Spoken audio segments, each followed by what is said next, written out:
Hello. Ingredients තුනකින් රසම රස durian ice cream එකක් හදමුද?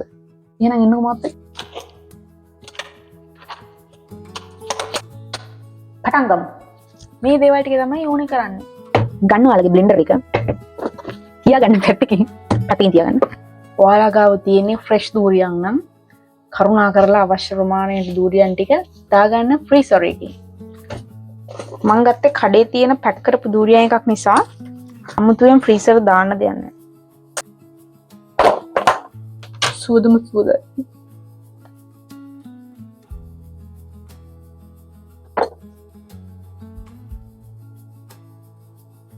ඇට අයින් කරගත්ත දූරියන් බ්ලෙන්ඩර් එකට දාගන්න.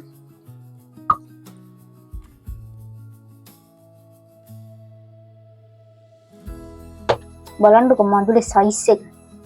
හෙවි ක්‍රීම් එකෙන් චුට්ටක් දාගන්නවා මේකට.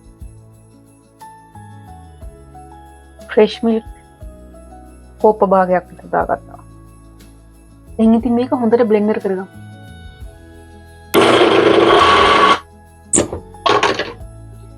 මේ වගේ ගානට මික්ස් වුණාට පස්සේ ඉතිරි හෙවි ක්‍රීම් ටිකක් දාගන්න ඕනේ.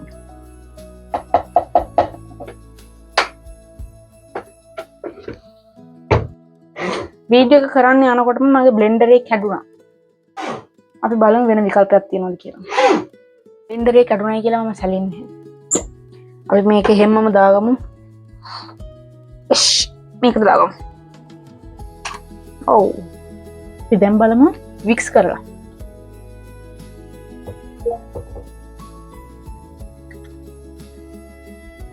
මෙන්න මේ වගේ පදමක් වෙනකම් හොඳට බ්ලෙන්ඩර් කරගන්න.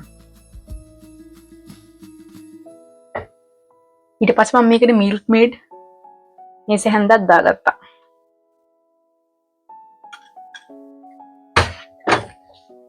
දැන් හොඳට මේක මික්ස් කරන්න.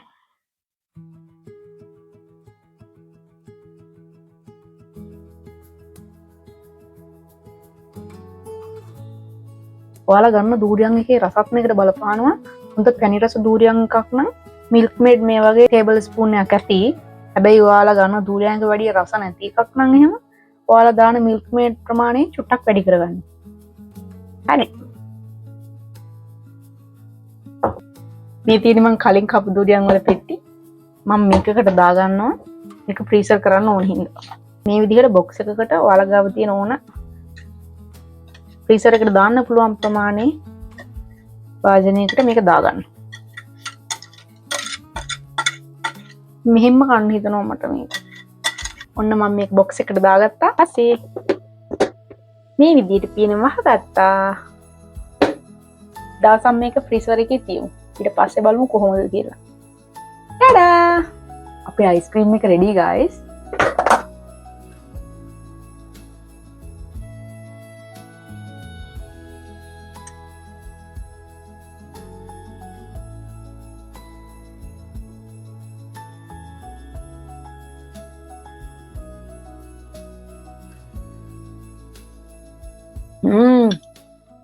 දූරියන් ගෙඩියක් කනවා වගේ. මේක අනිවාර්යෙන් try කරලා බලන්න guys. මොකද මේක මාරම රසයි. අපි sugar හිම පොඩ්ඩක්වත් දැම්මේ නැති නිසා දූරියන් වල flavor එක තමයි ගොඩක් highlight වෙලා තියෙන්නේ. දූරියන් වලට අකමැති අර නම් ඉතින් කරන්න දෙයක් නැහැ. ඔගොල්ලෝ තමයි කියන්න තියෙන්නේ. මං ගියා. bye bye.